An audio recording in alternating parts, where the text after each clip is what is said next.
Right, hello. Football's officially dead, so he seemed thought it would be appropriate for me to intro, as I'm the cynical one of the bunch. And for this most cynical of weeks, hello, I'm Josh Park, and welcome to the Back Post.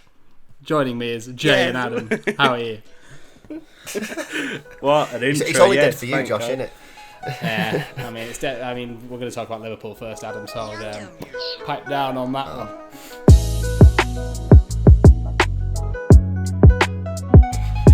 I'm okay to answer your question, Josh. Yeah, I'm of course feeling you're good. okay. I'm actually not Chelsea's cynical. Brilliant. Fuck off. Right, let's talk about Liverpool first. Let's fuck off Chelsea. Let's just talk about Liverpool. Let's get it out of the way.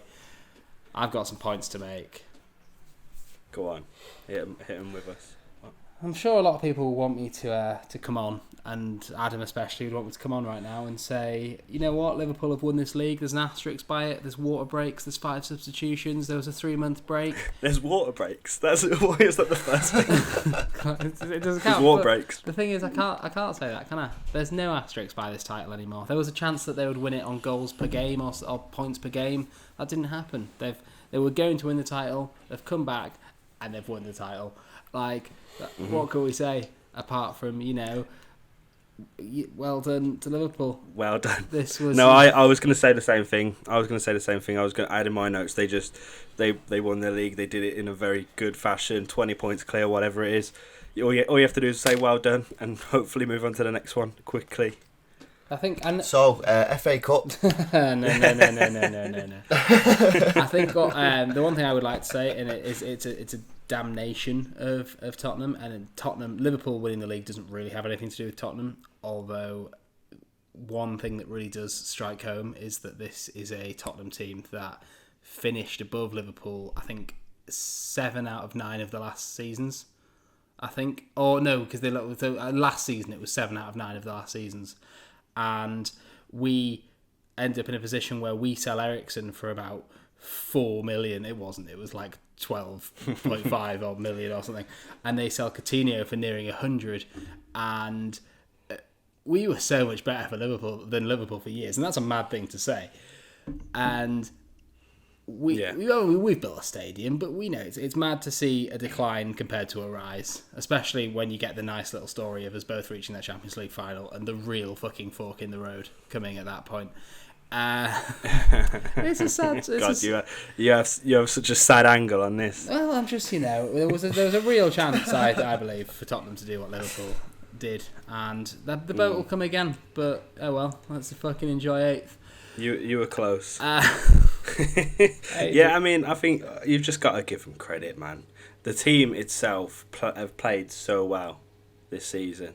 Before the lockdown, and even after the lockdown, there was a bit of a shaky start against Everton, but then they just went and slapped Crystal Palace like they weren't there. It's always going to be a shaky Crystal Palace start against are a good Everton. team. No matter how good Liverpool ever get, Everton will always raise their game for that. I mean, with the amount of, it's the worst. Yeah. We've discussed this. It's the worst derby in the league. It's always tense and horrible and scrappy.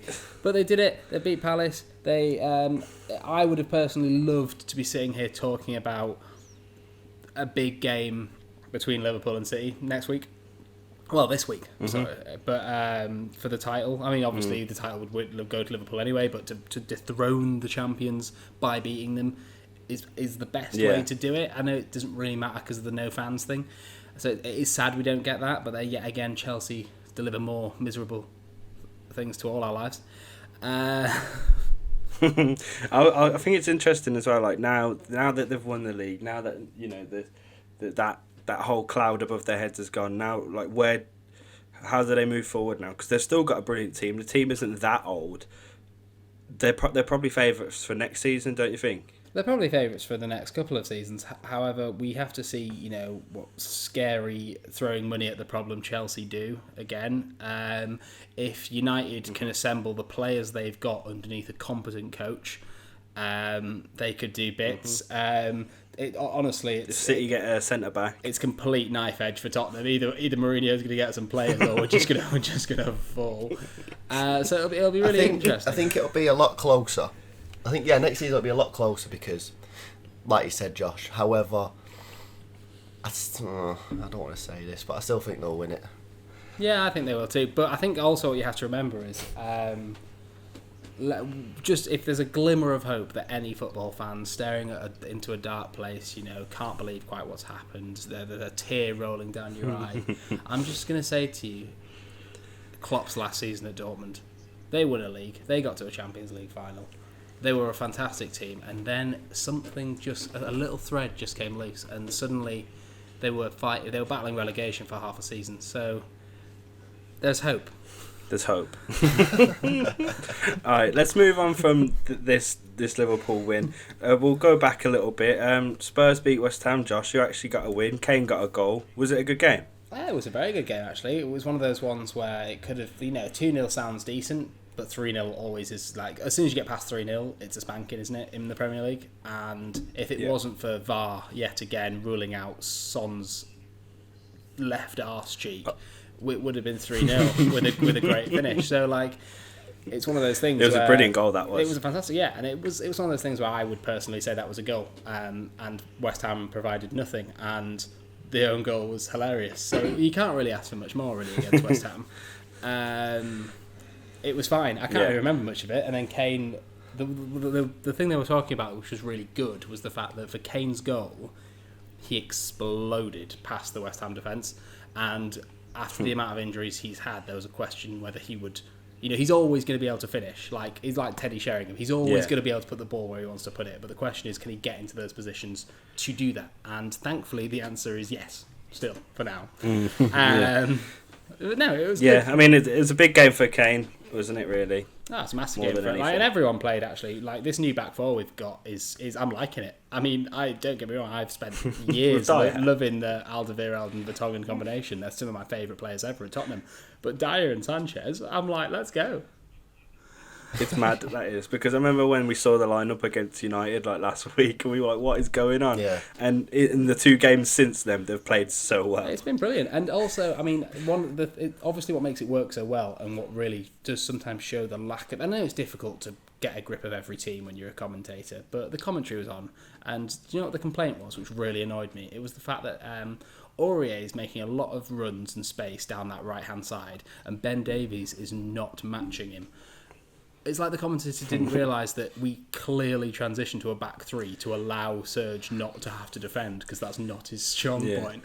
It was such a clear disregard for the actual tactics to just try and make a pointless point, which I think happens a lot in football nowadays. But it works, Ben Davies is a centre back for Wales. He's not the fastest guy. He's got a good ball on him. He's probably our best ball playing centre back at the moment. It's strange times to be telling him.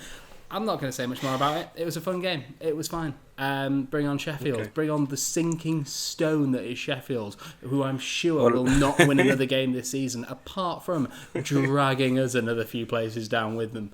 Right. Well, let's talk about Sheffield, because United, you slapped them, didn't you, Adam? Yeah. We. Fucking hell. I don't even. To be fair, I didn't watch it, but. Good. No, I watched the highlights. I watched most of the rest of the game. So we said it last week. Sheffield have died a bit of a death, haven't they? Now I think it was a very comfortable game for us. Martial scored his hat trick, didn't he? He just scored his hat trick. Scored United's first hat trick. Yeah, ever so in 7 years. 7 years, that's crazy. That is mad. That's in the league, yeah. But no, I said 3-1, didn't I, last week? So I think I get half a point for that. And let's go. It should I've already said to you that we will be. I'm classing Martial as having. I know you said there were 2 good chances, but I'm classing Martial as having 3 goals and an assist. How Rashford missed from a yard out. You cannot do more to get yourself an assist than what Martial did for that Rashford miss. In Rashford's behalf, I think he wasn't expecting it. I think he was half expecting Martial to finish it himself. He gave it at him a bit quickly. If you're a striker and one of the best, look, don't get me wrong, I would absolutely balloon that over the bar. But if you're a striker for one of the best teams in the Premier League, you have to put that in. And there is nothing more Martial could have done to allow Rashford to put that in. It was a fantastic ball in that gave Rashford a goal. He just gave him it. It wasn't. The Martial's last goal was a fantastic team goal as well. Not you've seen the finish, I'm sure, but the build-up play before that was really nice to see. So I'm looking forward to seeing what happens. What about all this Pogba Fernandes hype. What are you saying to that? We've not seen it yet. Right, we just haven't. We've seen it in patches, but yeah, it hasn't. He didn't start again, did he? Obviously, they've played 2 games together, 3 games. That's it. So I think we won't see the best of it until the start next season. So If they start. I mean, you know what? To give Pogba credit, like he's come back and he's actually played quite well in these couple of games. Because there was that whole situation with Pogba, and you didn't know if he was going to stay or go, or he was injured for this whole time. But he's come back, he's played really well, and he's added something to the team. Your midfield three now of Pogba, Fernandes, and McTominay does seem really good. Yeah, and Matic has been playing well. He's sort of come back into it a bit. I mean, it's nice to see. So we've got a bit of depth in midfield now, which is nice. We've got Fred as well. We keep forgetting. Fred had a good season before the lockdown. You're right. And you know what? Beating Sheffield as much as they were sinking, that's big for a top 4/5 place for you lot as well. Yeah, so push them down a bit. It's just Wolves. I didn't realise Wolves were the same points as them, and they are currently above us at the moment. Yeah, Wolves come in hard. They need to stop winning, don't they? Well, arguably, you know what? If you could put Nuno into United, I think you'd have that is the difference of good coach mates. Because let's be honest, I know that Pogba's been out and he's come back in, but I'm pretty sure I could like Tim Sherwood could be taking that. If you really run through the talent of that United squad, I don't think again Solskjaer doesn't deserve credit for this. Like they're winning in despite. It's the famous quote from last season with Sarri. United are pushing on despite Solskjaer. I think, like they were for Sarri. Like he just I don't. But you hate it. But you think I know I don't see your issue with him. We're one game off. You hate him. We're one game off being in the semis of the Europa League. We're in the semis of the FA Cup. We got to the semis of the League Cup. We got beat off the fucking champions of it last year. So I don't. Do you honestly think that this is a better season than your Mourinho one? No, obviously not, because you have better. So I can't say if we can win the FA Cup. You have Maguire. We can win the FA Cup, now. Europa you have League, Fernandes and finish now. fifth. It's a better team than Mourinho. Yeah, but also think about it like this, Josh. They're a bit happier now. With him in there. I'm not having it. They're happier because, Jay, when you used to go to school and the fucking substitute teacher came in and you could easily make cry, you had a decent lesson, right? It's the same logic.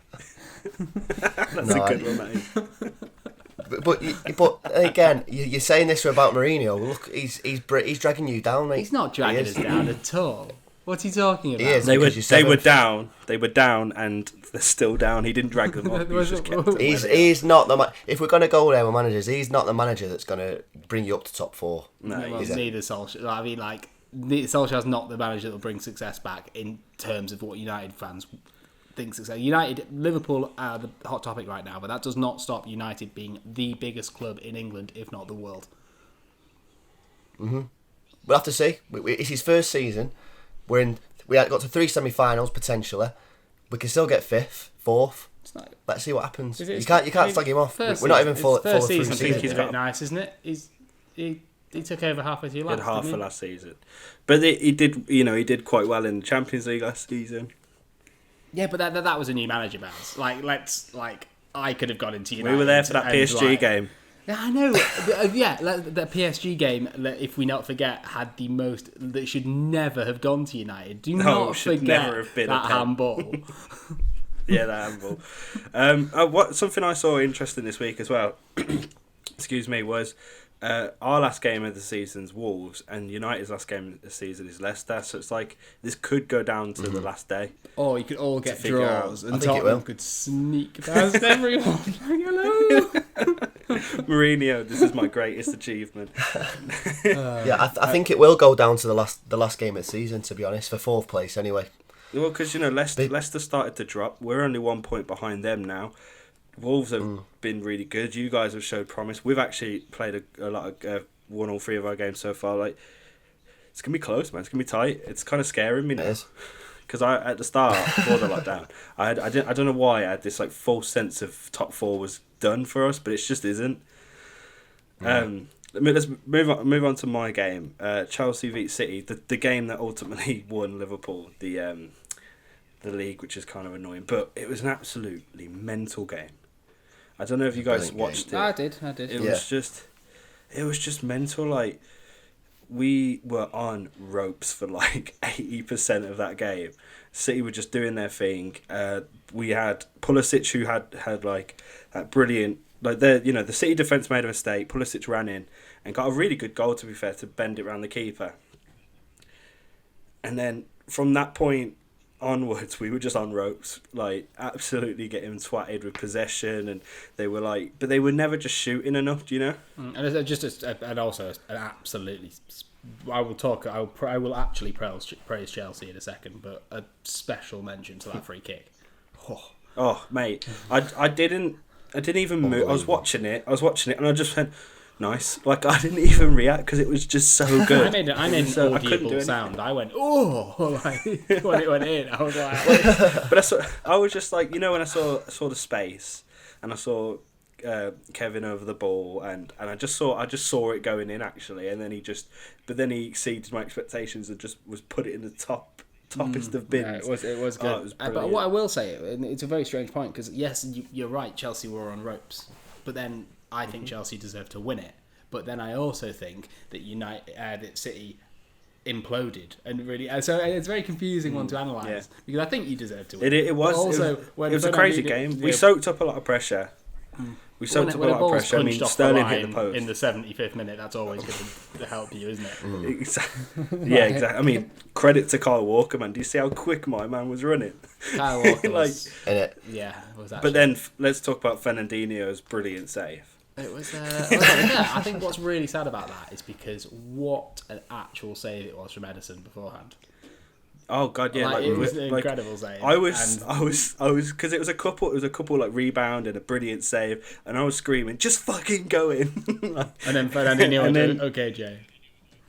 And you know what was perfect though? His face when they was checking VAR. Oh, he knew, didn't he? He was just like he knew. But, brilliant game. I'm really happy that we won. I actually went into it thinking we wasn't. I said last week, didn't I? But one thing that just pissed me off was, and I understand it, right, because it's Liverpool winning, but every time we scored, like Pulisic scored that really good goal, I went mad.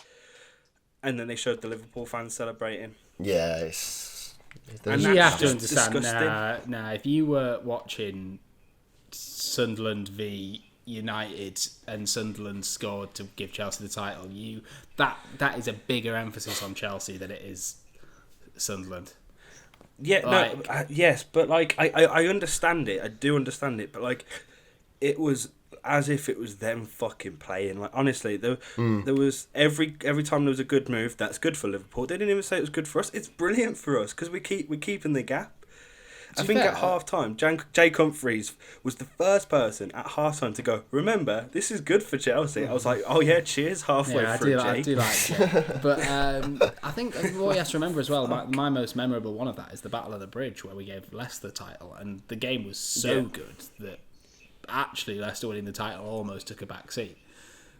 Yeah, exactly. That's what you want, I guess. But like this game was a mental game. It was really good. It had so much in it. It was no Battle of the Bridge, Jay. That's not the. It was no Battle of the Bridge. Obviously not. Obviously not. That game will go. That's gone down in history. But this, it was a joke. I thought. I understand it, and I also understand after the game going straight to the fans and going mad a little bit. But literally, the commentators were saying this is great for Liverpool. Well, like, Pulisic just scored. Come on, Liverpool. And it was like, no, fuck off. Come on, Chelsea, man. I know I'm biased, but I know it's difficult because, well, if you didn't like it, Jay, you shouldn't have beat them, should you? So fuck you. You were about to say something like, and then you just gave up and said that. Fuck it. At least we won. And we've kept a 5-point gap between us and United, and Wolves rather, actually. Well, exactly. That was a big blow for us as well. Like, we was hoping City could win on both, on two chances, because we had them that fucking won it, and then you're 5 points ahead of us now. So it's I'll show you a picture of my brother. You can put it over here. He was absolutely gutted. It was one of the funniest pictures you'll see. I'll send it over now. At the end of the day, it's probably best that it did just happen. it happened with. I mean, like I said, there's no asterisks over terms of the actual accomplishment, but. The worst thing I think that can happen is the fact that you can win a title when it's not your game day. Like, that's always quite disappointing, I think. Winning because of other results. Yeah. But also to have that and also have not a fan in sight. It is. They're gonna have the bus ride though, aren't they? Yeah, it's still one of the worst title wins in history in terms of atmosphere. So if you want, Adam, you can have that. Cool. All right, should we take a break and come back for part 2? Yeah. Let's do it. Welcome back. We're going to talk about the FA Cup now, and we're also going to talk about some of the upcoming games. So if you see Josh kind of like phase out a little bit, that's because Spurs weren't in the FA Cup and he wants to check out a little bit. So see you later, Josh. We'll talk to you in a bit.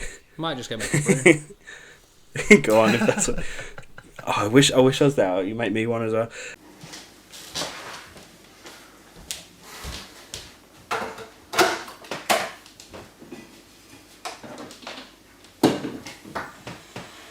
Alright, so do you want to start your game, Adam? United Norwich? Yeah, well, before the game started, I went into it thinking this should be quite a convincing win, but we didn't play far from it. Very well at all. I don't know if you watched it. I did actually. Yeah, it was just why. I couldn't even put my finger on it. We just didn't really turn up, did we? We put half a team out. I understand that, but they were on top of us for a lot of the game, and they could have easily scored a couple. Well, they had something to prove, I guess. With everything that's going on, and yeah, I don't know. They really did turn up. I can hear Josh making his fucking. Yeah, I can. You bastard. Anyway, Norwich were like they did turn up a little bit. Yeah, I suppose they got nothing else to fight for now. Well, I mean, they're pretty much gone, aren't they, in the league? Let's be honest. Yeah. So they did have a lot to prove. Would have been brilliant. And they played nice football. To be fair, their goal was a very good goal, I thought. Oh, it was. I mean, who you had? Who do you have in goal? It weren't De Gea, was it? No, it was Romero. Romero played. Romero. He probably could have done a little better. There wasn't as much speed on it, but yeah, it was a really good goal. Yeah. I think the red card changed it all. Because I think it would, without the red card, I think it would have gone to penalties. And I'll be honest, I think we'd have got beat on penalties because Krul saved 2 penalties in one game last time we played him, didn't we? Yeah, and you know what? Special mention to him. Like, you say that he didn't turn up, but it probably could have been like 3 or 4 if it weren't for him. He made some incredible saves. I completely forgot about that. Yeah, so I think if it would have went to penalties, I think it'd have gone the other way, honestly. So we got... Not fortunate because it was an obvious red card. I don't know if you saw it, but it was a definite red card. And then big El Capitano stepped up, didn't he? Secured the game. So after that, yeah, he did. I mean, you deserved it. I mean, you had like how many strikers on at one point, and Maguire scores the winner. But yeah, that's what I mean. At one point, I thought it's not going to happen here.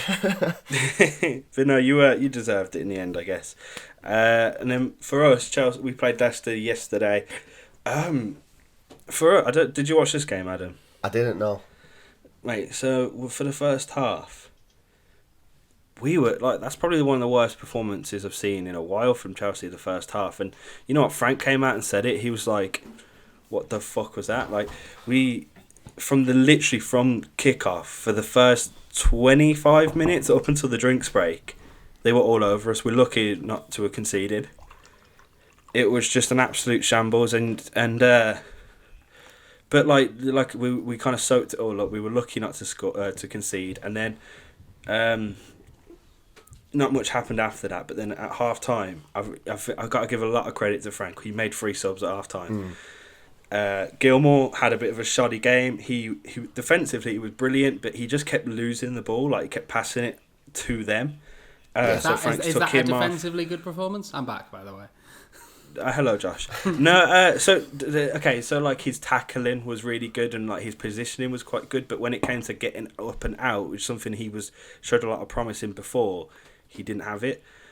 So Frank took him off. He brought Kovacic on. He brought Barkley on, and it really just changed the game. And also he brought Azpilicueta on for Reece James. And the young kids that we've had, like, they just didn't show up in that first half. And instead of kind of like sugarcoating it, Frank just kind of went, "You've not done well.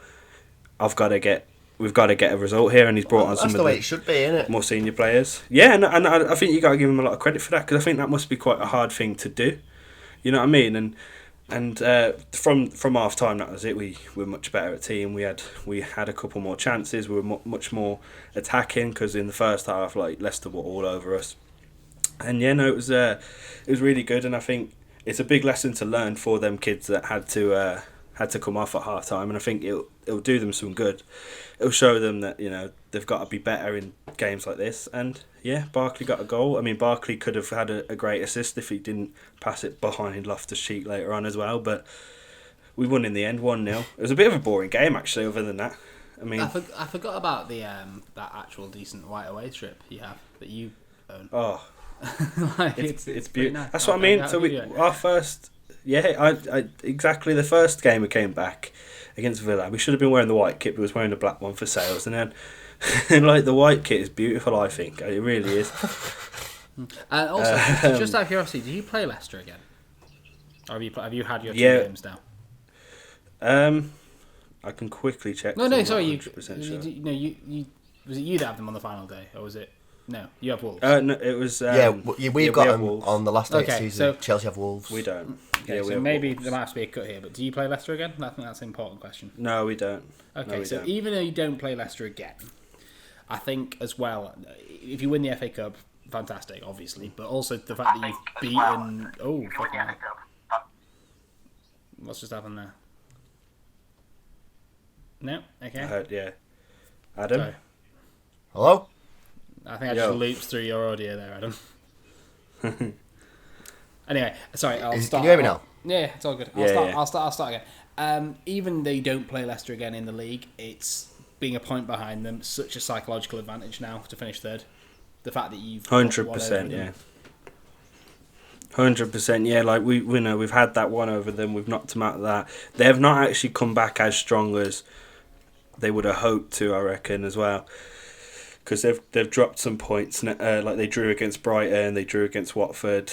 So, yeah, no, you're right. And to be 1 point behind them was actually really good, because before the lockdown, I think everyone kind of thought the top 3 was going to stay the same, but it was now. Yeah, I did too. Third place is opening up a little bit, and Leicester could drop and we could move. It's exciting, but it's also quite scary. But yeah, semi-finals. We're against Manchester United in the semi-finals. Adam, what a game! It'll be a very good game, won't it? So we've already proven 3 times that we can do you over. So it'd be nice to do it a 4th. Oh wow, great! I mean, don't forget in 2017 we beat you in the FA Cup final. That was fun. So I don't know. I can't put my finger on it, because this season, you know, we've not actually been able to fully get at you, but we've also been able to beat the likes of Liverpool and City, who are far better than you. So I feel like we can do it. It just depends upon the day, and also it depends upon our form, because going into this game we had 2 wins, and especially against City, and like, this isn't till mid-July now, so like, hopefully we get a couple wins together before we get to your game. Yeah, I think... Sorry, go on, Josh. No, I was just going to say, I think the one thing you will struggle with is the fact that Solskjaer's idea of management is, come on boys, this is a fucking huge game, and all the players get excited. So that is genuinely something you'll struggle with. I think what Adam said earlier in the week is right. I'm looking forward to a Manchester derby in the final. It's written all over, isn't it? It's going to be a London derby, mate. Nah, it won't be. No, it won't be. How do you feel about semi-finals being played at Wembley? I think we all know that it's not an enjoyable experience. I think that's... I think that can change it all as well, to be fair. Because it's for me, I don't know, there's like, getting to... It's different for, I guess it's different for bigger teams, because I think if you're a lower league side and you get to the semi-final, you've got a trip to Wembley, and that's really big. Whereas, you know, the likes of Chelsea, United and co, like, we don't care about Wembley until the final. It is really big, but at the same time, the reason it's really big should be because it's a final.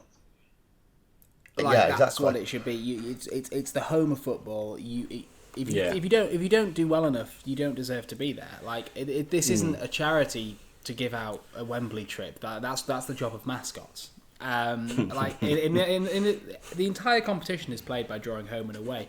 I don't think you guys would have a particular problem right now if we were discussing a semi-final, and I think United were drawn at home, weren't they, to Chelsea? Yeah. So it would be at Old Trafford, and I think it was the draw. If that was just the way the draw worked, I wasn't the biggest fan of it being a neutral ground, really, because at the end of the day, I don't want Arsenal or Chelsea rocking up at the London the Tottenham Hotspur Stadium. I don't want to see a victory there, and I'm sure you wouldn't want to. But I think it would have been fine. We would have had an Old Trafford, and I think it would be the Emirates. I think Arsenal were at home, weren't they? Yeah. They're three very big stadiums, and also imagine you're a semi-final. Imagine you do get. I know you want that trip to Wembley. Imagine you're Exeter. Imagine a semi-final at Exeter. That'd be amazing. Against City. Like, and no one can even get in.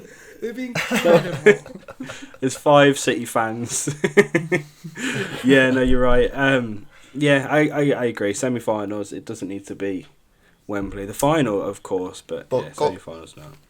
Cheers for adding that one. Going back to our game. No one was debating that. That's what I do. Now, going back to our game, I think it's so far away, and it is the semis, and it is at Wembley. I don't think you can put a score in at the moment. I think it'll be a very absolutely bollocks game. Give me that score now. 2-1 Chelsea, Pulisic brace. United. Oh wow! Even throwing in the Pulisic brace there. All right, let's quickly move on to the games that are coming up this week. So I think it's United Brighton, the next game coming up. I think that's tomorrow night. So Adam, take it away. Tomorrow night, yeah. It's Brighton, innit? Like against Sheffield, they've not got much to play for anymore. No. We are away. No, you're totally wrong. I'm gonna go. You couldn't be more wrong here. 3-0. 3-0. Right. 3-0 again. Brighton. We're gonna match Sheffield. it. Martial's gonna score another hat-trick.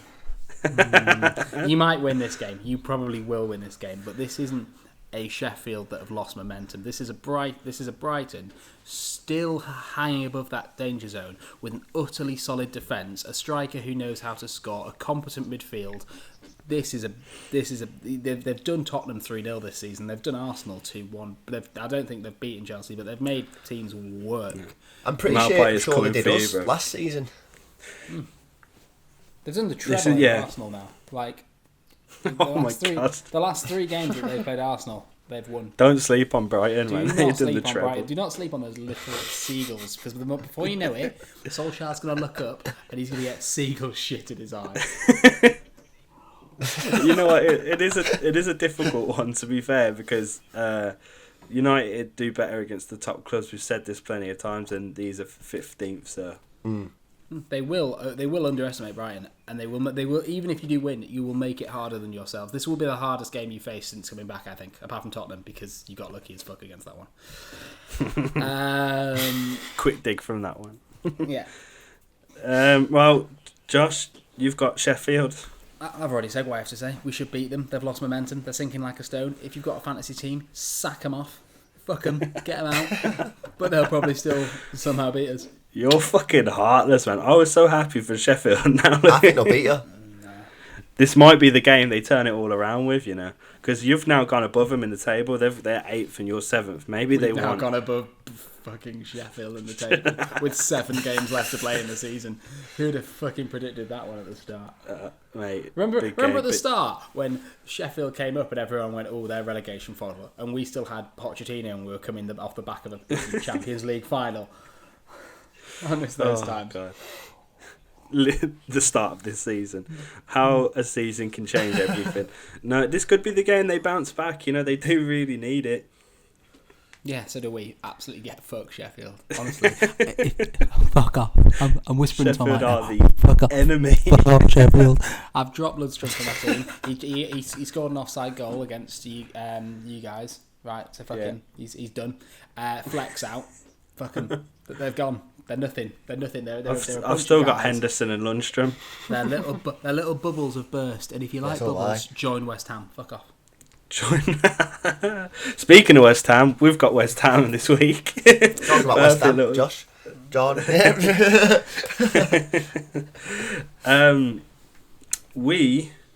I'm slightly worried for this game because if anything, as the Leicester game proved, is we can still be so shaky, and even against City we were quite shaky, and this season when we've played a team lower down, we have struggled a lot. So I'm actually kind of worried, especially because it's West Ham and they're horrible and they want to beat us, so like the same way they want to beat Spurs. So yeah, didn't they? Just to give you a bit of hope there, they did not play well. I mean, it's honestly so weird as well because will Haller be back? I'm not sure. I don't think so. They played Antonio. Let's not forget Antonio is a player who plays right wing back, right winger, striker, cam. Like they just, he's a good player obviously, but it's just such a weird side, and they don't. And David Moyes is a winner. He's an absolute if they had Giroud winner up top, like. Different story, but they don't. They have Antonio, but it's you should win. But then again, this screams of a Chelsea side on the absolute up at the moment in terms of form, and a West Ham side plummeting, and it's those kind of games you don't want to be a part of. That's why I've got a bad feeling about it. I really do. You know, and also we've struggled this season when we've had a lot of possession. We never create enough, whereas when we've not, we've counter-attacked and got our goals that way. And against West Ham, I see us having a lot of the ball, so I don't know how it's going to go. And also they're running out of chances to survive. So yeah. Oh God, I'd love to see West Ham get relegated. Exactly. I'd absolutely love it. I think we'd all love it. Sorry, I left when you were talking, Josh. I left the shop really quickly because my cat was really relentlessly meowing at the door. Good. So if you heard that on the pod, I'm sorry. Is there anything else we can talk about, lads? I don't know if there is. Honestly, just as much as Arsenal can sod off, Saka's like 4.6 million in the fantasy football shop. So, you know. No, I'll tell you who you need to get. Danny fucking Ings. Yeah, but he's too expensive. You know what? He's not a bargain anymore. He's good. He's not a bargain. So I had Aubameyang and Aguero up front. So so I decided to transfer Aubameyang. The day after, Aguero gets injured, so I had to lose points to do a sub. So I've got Vardy and Kane up front now. I've got Vardy and Kane. So fuck knows what's going to happen. Just fuck off. I've got Ings and Calvert-Lewin. And I think as the final thing we will say on this podcast is important words you should always live by, and you know you will make mistakes and that's okay, but just stop fucking leaving Dunk on the bench. You're throwing away points, Josh. Put some respect on Dunk's name. And with that, tell your dad. Tell your fathers, everyone. Tell your dads.